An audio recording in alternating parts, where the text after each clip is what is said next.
الحمد لله رب العالمين والصلاة والسلام على سيد الأنبياء والمرسلين أما بعد أعوذ بالله من الشيطان الرجيم بسم الله الرحمن الرحيم الذين يقيمون الصلاة ويؤتون الزكاة وهم بالآخرة هم يوقنون صدق الله العظيم قال رسول الله صلى الله عليه وسلم الصلاة فارق بين الحق والباطل او كما قال علیہ الصلاة والسلام روز محشر کی جاں گداز بود روز محشر کی جاں گداز بود اولی پرسش نماز بود۔ حضرات محترم، یہ رجب المرجب کا مہینہ چل رہا ہے۔ یہ مہینہ بر صغیر کے مسلمان اس کی کچھ تاریخوں میں کچھ ایسی باتوں کا انعقاد کرتے ہیں کہ جس سے شریعت اسلامیہ کا کوئی تعلق نہیں ہے۔ کسی بزرگ کی ولادت اور کسی بزرگ کا دنیا سے رخصت ہونا اور کسی عظیم شخصیت کا دنیا سے چلے جانا یقیناً دنیا قائم ہونے سے اب تک یہ ہوتا رہا ہے۔ جس نے ماں کی گود دیکھی ہے اسے زمین کی بھی گود میں آرام کرنا ہے۔ تو اب اگر ہم جو مقتدر ہستیاں اور شخصیات ہیں ان کی آمد و رفت کے دن کو منانا شروع کر دیں گے تو میرے خیال سے سال کا کوئی دن ایسا نہیں ہوگا جس میں آپ کو کچھ نہ کچھ اس نسبت پہ کرنا نہ پڑے، اس لیے کہ کوئی کتنا بڑا ولی قطب غوث ابدال ہو جائے کسی بھی صحابی کی قدم کے دھول کو نہیں پہنچ سکتا ہے۔ اب آپ بتائیے اتنے صحابہ کرام، تو ہم تو وہاں سے بھی شروع کریں گے نا تو کوئی دن نہیں بچے گا۔ حقیقت یہ ہے کہ کسی کے آنے اور جانے سے شریعت اسلامیہ میں کچھ کرنے کے لیے نہیں کہا گیا ہے، ورنہ صحابہ کرام بھی کرتے۔ خلفائے راشدین دنیا سے رخصت ہوئے، امہات المومنین دنیا سے رخصت ہوئیں، اور اسلام کے عظیم جرنیل بہت سے دنیا سے رخصت ہوئے۔ صحابہ کرام کی زندگی میں اللہ کے پیارے حبیب کا جو ارشاد ہے کہ ہمارے صحابہ جو ہے ستارے کے مانند ہے، ان میں سے کسی کا بھی پیچھا کر لو گے، اقتداء کر لو گے تو اللہ تمہیں کامیابی عطا فرمائے گا۔ کسی بھی صحابی کے تعلق سے نہیں آتا کہ فلاں موقر صحابی دنیا سے رخصت ہو گئے تو انہوں نے اپنی زندگی میں اس دن کو کچھ دوسرے ڈھنگ سے منایا ہو۔ تو یہ سب بھارت کی جو ریت رواج و پرمپرا ہے یہ اس کی دین ہے کہ ہم بہت سے ایسے رسم و رواج میں الجھ گئے اور ہمارا کروڑ روپیہ اس میں خرچ ہو جاتا ہے، ہم کو احساس بھی نہیں ہوتا ہے۔ جبکہ اگر ہم چاہتے تو وہی روپیہ پس انداز کر کے دوسرے ڈھنگ سے دوسرے طریقے سے قوم کی ترقی میں لگا سکتے تھے، نونہالوں کو پڑھانے میں لگا سکتے تھے، اپنی نئی نسل کو آگے بڑھانے میں لگا سکتے تھے، لیکن افسوس ہم نے یہاں کی ریت رواج میں ہم ایسا رل مل گئے کہ ہمیں شریعت کے احکامات کا بھی علم نہ رہا اور ہم نے انہی چیزوں کو اسلام سمجھ لیا، اللہ کے رسول سے عشق اور محبت سمجھ لیا اور جنت میں جانے کی ضمانت سمجھ لیا، جس کا تعلق اسلام سے دور دور تک نہیں۔ اور اس مہینے میں کچھ لوگ ایسے ہیں جو عجیب و غریب رسم کرتے ہیں، اس کا بھی تعلق اسلام سے نہیں ہے۔ اللہ تبارک و تعالی مسلمانوں کو سچا پکا مسلم بنائے اور جناب محمد رسول اللہ صلی اللہ علیہ وسلم کی زندگی اپنانے والا، خلفائے راشدین کی عشرہ مبشرہ کی اور صحابہ کرام کی زندگی اپنانے والا بنائے۔ اس مہینے میں ایک اور محیر العقول واقعہ پیش آیا۔ یہ اور بات ہے کہ بہت سے لکھنے والوں نے کسی دوسرے مہینے کا نام لیا اور کوئی دوسری تاریخ بتائی، لیکن مشہور یہ ہے کہ اسی مہینے کی 27ویں شب کو جناب محمد رسول اللہ صلی اللہ علیہ وسلم کو اللہ تبارک و تعالی نے اسراء اور معراج کا سفر اپنے پاس بلا کر کے شرف باریابی بخشا۔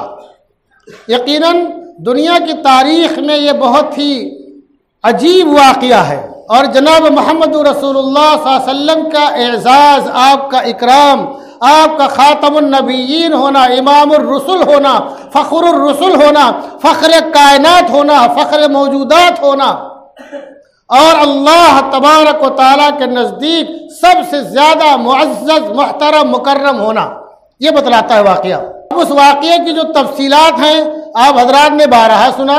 آپ سفر معراج میں گئے، آپ کو جو خاص تحفہ ملا، ہم تو دن مناتے ہیں، بہت سے لوگ بہت ڈھیر سارے کھانے بھی منا لیتے ہیں، جو خاص تحفہ آپ کو ملا یہ آپ کو معلوم ہونا چاہیے کہ احکامات اللہ تبارک و تعالیٰ نے بذریعہ وحی آپ پر نازل فرمایا، آپ نے امت کو بتلایا، لیکن ایک خاص تحفہ ایسا ہے جس کو اللہ تبارک و تعالیٰ نے جب اپنے حبیب کو اپنے قریب بلا کر کے وہ تحفہ آپ کو پیش کیا، اس تحفے کی قدر کرنا، اس کو بجا لانا، اور جیسا کہ اس کا حق ہوتا ہے اس طرح سے اس کو ادا کرنا، ہم اس سے غافل ہیں۔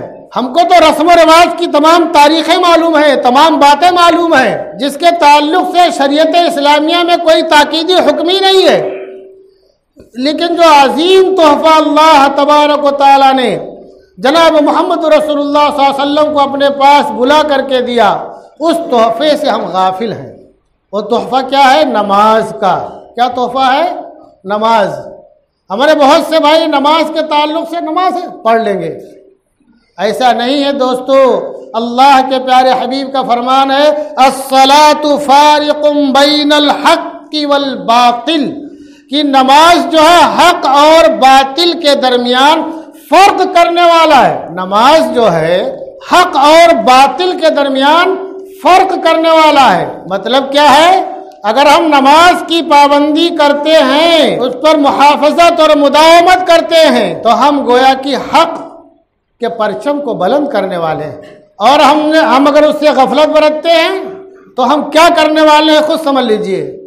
اللہ تبارک و تعالیٰ نے دوسری ایک آیت میں جگہ ارشاد فرمایا، سورہ روم آیت نمبر 31، سورت نمبر 30 پارہ نمبر 21، اللہ کا ارشاد ہے اقیموا الصلاۃ ولا تکونوا من المشرکین، اقیموا الصلاۃ ولا تکونوا من المشرکین۔ مسلمانوں اس آیت کی تفسیر خود پڑھ لینا، میں نے بتا دیا سورہ روم سورت نمبر 30 پارہ نمبر 21 آیت نمبر 31، آیت نمبر 31۔ اللہ کیا کہتا ہے؟ اقیموا الصلاۃ، نماز قائم کرو، نماز قائم کرو، ولا تکونوا من المشرکین، اور مشرکین میں سے نہ ہو، مشرکین میں سے نہ ہو۔ مطلب کیا ہے؟ نماز جو ہے یہ ایمان کی علامت ہے، نماز جو ہے یہ ایمان کی علامت ہے، تمہارے مسلمان ہونے کی شناخت اور پہچان ہے، تمہارے اللہ کا قریبی ہونے کی شناخت اور پہچان ہے، تمہیں اللہ کے حبیب کو چاہنے والے ہونے کی شناخت اور پہچان ہے۔ نماز سے غفلت تم کو کہاں تک پہنچا دے گی، کس منزل تک پہنچا دے گی، کس مقام تک پہنچا دے گی۔ ایک حدیث بھی سن لو، اللہ کے پیارے حبیب کا ارشاد ہے الصلاۃ عماد الدین، الصلاۃ عماد الدین فمن اقامها فقد اقام الدین۔ نماز دین کا پلر ہے، ستون ہے، جس نے اس کو قائم کیا، جس نے اس کو قائم کیا، اس نے دین کو قائم کیا۔ اب آپ سوچئے نماز سے آپ کو کتنی دلچسپی ہے، جو دین کا ستون اور پلر ہے اس کو مضبوط کرنے میں کتنا آپ لگے ہیں، کتنا آپ کو تعلق ہے اس سے۔ نماز دین کا ستون ہے، جس نے نماز کو قائم کیا فقد اقام الدین، اس نے دین کو قائم کیا۔ ومن ہدمها فقد ہدم الدین، جس نے نماز کو ڈھا دیا، چھوڑ دیا، غفلت برتی، اس نے دین کو ڈھا دیا، دین کے ستون کو ڈھا دیا۔ تو نماز کی کتنی اہمیت ہے۔ آپ نے ارشاد فرمایا جعلت قرۃ عینی فی الصلاۃ، جعلت قرۃ عینی فی الصلاۃ، کہ نماز میں میری آنکھوں کی ٹھنڈک رکھی گئی ہے۔ اور ایک بار آپ نے ارشاد فرمایا کہ وہ لوگ جو کہ گھروں میں نماز پڑھ لیتے ہیں، ہم کیا کرتے ہیں تھوڑے تھوڑے ہیلے بہانے سے؟ یہ تو کوئی سوچ نہیں سکتا بھائی کوئی مومن نماز مسلم نماز نہیں پڑھے گا. نماز تو سب پڑھتے ہیں, گھر میں پڑھ لیتے ہوں گے, حسن ظن رکھنا چاہیے. لیکن جو ہم گھر میں پڑھ لیتے ہیں, جماعت میں شریک نہیں ہوتے ہیں, اس سے غفلت برتتے ہیں مسجد میں آنے سے. سن لو, آپ نے ایک بار ارشاد فرمایا کہ جو لوگ مسجد میں جماعت میں شریک نہیں ہوتے, نماز نہیں آتے, گھروں میں پڑھ لیتے ہیں. میرا جی چاہتا ہے کہ میں کسی کو نماز کے لیے کھڑا کروں اور جا کے ان کے گھروں میں آگ لگا دوں. کتنی سخت وعید ہے مسلمانوں نماز سے غفلت کے تعلق سے, نماز سے غفلت کے تعلق سے. آج ہم بہت سی باتوں کے لے کر کے بہت پریشان رہتے ہیں, طرح طرح کی باتیں کرتے ہیں. بہت سے لوگ بہت سی باتیں لکھتے ہیں, بہت سے لوگ بہت سی باتیں بولتے ہیں, لیکن وہ کام جو کہ ہمارے بس میں ہے ہم وہ کرتے نہیں ہیں. وہ کام ہمارے بس میں ہم وہ کرتے نہیں. نماز پڑھنا ہمارے بس میں کی نہیں ہے. کسی نے آپ کے ہاتھ اور پیر کو باندھ کے رکھا نہیں ہے. کسی نے آپ کے گھر کے باہر دروازے پر موٹا تالا نہیں لٹکا دیا ہے. کوئی گل لے کے آپ کے سامنے نہیں کھڑا ہے کہ نماز پڑھنے مت جانا. جس چیز کی آزادی ہے, جس چیز کی چھوٹ ہے, جو ہمارے بس میں ہے, سکت میں ہے, ہم وہ نہیں کرتے ہیں. اور جب کوئی بات ہوتی ہے تو ہم دوسروں پہ طعن و تشنیع کرتے ہیں, دوسروں پہ طعن و تشنیع کرتے ہیں. اور جب کسی کو چھوٹ ملی ہو اور اس کی سکت میں ہو اور اس چیز کو پورا نہ کرے تو حالات بعض دفعہ ایسے بن جاتے ہیں کہ اس کو اس چیز کے کرنے سے بعض دفعہ روکنے کے اسباب پیدا ہو جاتے ہیں. تم نے قدر نہیں کی.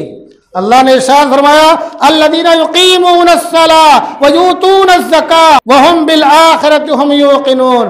مومنین کی صفات کیا ہے, ان کی خوبیاں کیا ہیں؟ وہ نماز قائم کرتے ہیں. نماز قائم کرنے کے مطالب اور مفاہیم میں مفسرین نے بہت سی باتیں کی ہیں. ان باتوں میں سے کیا ہے؟ نماز برپا کرنا کہ معاشرے میں کوئی ایک بے نمازی نہ رہ جائے, کہ معاشرے میں کوئی ایک بے نمازی نہ رہ جائے.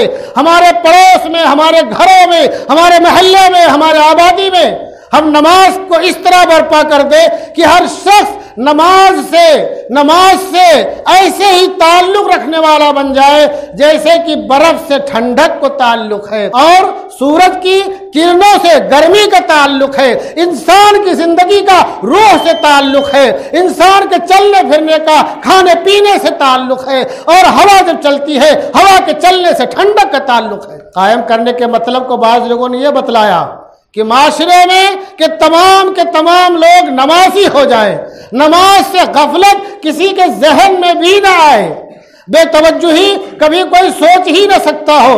اور دوستو, نماز ایک ایسی عبادت ہے, نماز ایک ایسی عبادت ہے جو کسی حال میں معاف نہیں ہے. آپ جب تک آپ کے حواس قائم ہیں, جب تک آپ کو ہوش ہے کہ آپ زندہ ہو, یا آپ کا بیٹا ہے, یا آپ کی بیوی ہے, یا آپ کا باپ ہے, یا آپ کی بیٹی ہے, جب تک آپ سمجھ بوجھ رکھتے ہو, آپ بستر پہ پڑے ہو, ہاسپٹل میں پڑے ہو, بیڈ پہ پڑے ہو, اس وقت ہی آپ کو نماز پڑھنی ہے. اشارے سے پڑھنی ہے, بیٹھ کے پڑھنا ہے, لیٹ کے پڑھنا ہے, اشارے سے پڑھنا ہے. نماز کی اتنی قدر و منزلت ہے, کسی حال میں معاف نہیں ہے. ہاں کسی کو جنون, کوئی پاگل ہو جائے, کوئی بے ہوش ہو جائے, کسی کا حواس ہی ٹھکانے نہ رہے, وہ ایک الگ مسئلہ ہے. لیکن جب تک آپ کے حواس ٹھکانے ہیں اس وقت تک نماز آپ کو پڑھنی ہے. اور نماز جناب محمد رسول اللہ صلی اللہ علیہ وسلم جب اس دنیا سے رخصت ہونے لگے, دنیا سے جانے کا وقت ہے, دنیا سے جانے کا وقت ہے, اور بیماری ہے, تکلیف ہے, بدن میں تپش ہے, آپ ایسے وقت بھی کیا کہہ رہے تھے؟ الصلاۃ الصلاۃ الصلاۃ وما ملکت ایمانکم, الصلاۃ وما ملکت ایمانکم. الصلاۃ مطلب نماز. تو نماز کی اتنی فکر ہے جناب محمد رسول اللہ صلی اللہ علیہ وسلم کو, ہم کو بھی فکر رکھنی چاہیے.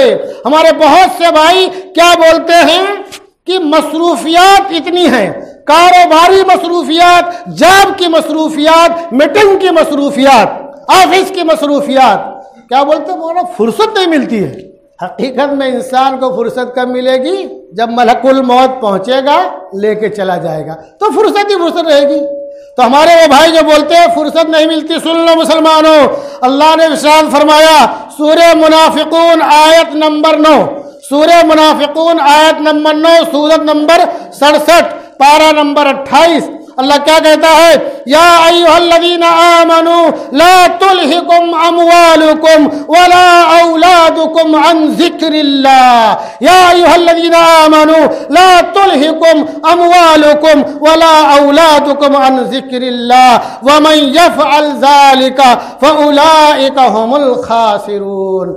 اے ایمان والو سنو، کاروباری مصروفیات والے، میٹنگ کی مصروفیات والے، اللہ کیا کہتا ہے؟ اے ایمان والو، اے ایمان والو، تمہیں تمہارا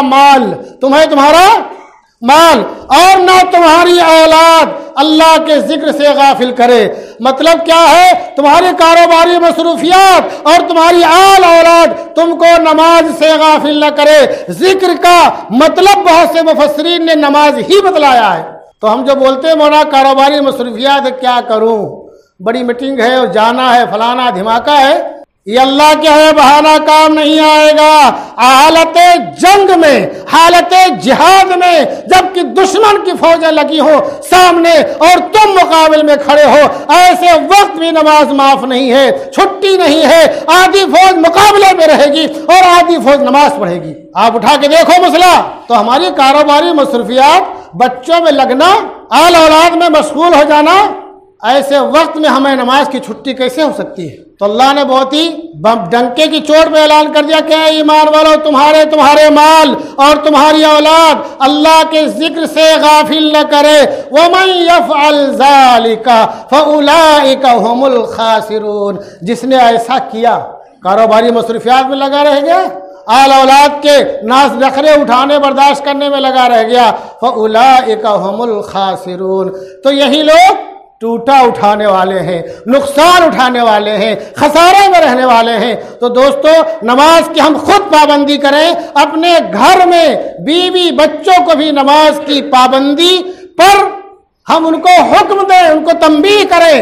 بعض دفعہ سمجھانے سے کام نہیں چلتا، تنبیہ کرنی پڑتی ہے۔ بعض دفعہ تنبیہ سے بھی کام نہیں چلتا، کچھ سختی کرنی پڑتی ہے۔ ایک دیہاتی کا واقعہ، وہ بمبئی میں رہتا تھا، اور جب گاؤں میں جاتا نماز پڑھتا تھا، تو اگر اس کی بیوی کی نماز کبھی چھوٹ جاتی، چھوٹ مطلب آگے پیچھے ہو جاتی، وہ دن میں اس دن پورا دن کھانا نہیں کھاتا تھا، پورا دن بیچارہ بہت پڑھا لکھا نہیں تھا، جاہل تھا، مطلب تھوڑا بہت جانتا تھا موٹی موٹی باتیں نماز روزے کی۔ تو بعض لوگوں سے اس کی بیوی نے شکایت کی، بھائی کبھی ہم کام میں لگے رہ گئے اور نماز آگے پیچھے ہو گئی تو دن بھر کھانا نہیں کھاتے۔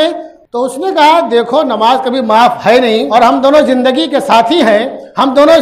ساتھی ہیں، یہ ہم لوگوں کی اتنی ہماری خدمت کرتی ہے، بچوں کی خدمت کرتی ہے، دن بھر کام میں لگی رہتی ہے، اگر اس کے ایک نماز چھوٹ جانے کی وجہ سے خدا نہ خواستہ ہماری آخرت میں اس سے دوری ہو گئی تو ہم پر کیا بیتے گی۔ تو ہم یہ نہیں چاہتے ہیں کہ کام میں لگنے کی وجہ سے کوئی ایسی نوبت آ جائے کہ آخرت میں ہماری اس کی دوری ہو جائے۔ اس لیے ہم جب اس کی نماز چھوٹ جاتی ہے، غلطی کبھی کام میں لگنے سے بھول جاتی رہ جاتی ہے، تو میں کھانا نہیں کھاتا ہوں، تاکہ اس کو یاد رہے کہ ہم کو نماز پڑھنی ہے، کام سے ضروری نماز پڑھنا ہے۔ تو دوستو، بعض دفعہ سمجھانے سے کام نہیں چلتا ہے، تنبیہ سے بھی کام نہیں چلتا ہے، تھوڑا سخت تنبیہ کرنی پڑتی ہے۔ تو میں نے نماز کے تعلق سے بات اس لیے عرض کی کہ رجب کا مہینہ چل رہا ہے، رجب کے مہینے میں چونکہ معراج کا واقعہ اور لوگ بہت تفصیلی باتیں کرتے ہیں، تو جو اس کا خاص تحفہ ہے نماز معراج کا، ہم نے کہا آپ کو یاد دلا دوں کہ ہم سچے پکے مسلمان کیسے ہیں اور کیسے سچے پکے مسلمان ہم اور ہماری نسلیں رہ سکتی ہیں۔ نماز قائم کرتے رہیں گے، اس کو برپا کرتے رہیں گے اور معاشرے کی اصلاح کی فکر کرتے رہیں گے، جیسے کہ ہمارے تبلیغی جماعت کے بھائی کرتے رہتے ہیں، ہم بھی ویسے ہی کرتے رہیں گے۔ تبلیغی جماعت کا ٹھیکہ نہیں، دھیان رکھو، تبلیغی جماعت کے دوستوں کا، ساتھیوں کا یہ ٹھیکہ نہیں ہے کہ تمہارے گھر میں پہنچ کر کے تمہاری کنڈیوں کو کھٹکھٹائے اور تم کو نماز کے لیے پکڑ کر کے لائیں۔ یہ تمہاری بھی ذمہ داری ہے، یہ تمہاری بھی ذمہ داری ہے۔ تبلیغی جماعت کے ساتھیوں کا احسان ہے کہ ہمارے نوجوانوں تک پہنچتے ہیں، کارخانوں تک پہنچتے ہیں، کمپنیوں تک پہنچتے ہیں، ہمارے گھروں تک پہنچتے ہیں اور گلی کوچوں تک پہنچتے ہیں۔ تو ان کا احسان ہے کہ ہمیں یاد دلاتے ہیں کہ ہم مسلمان ہیں،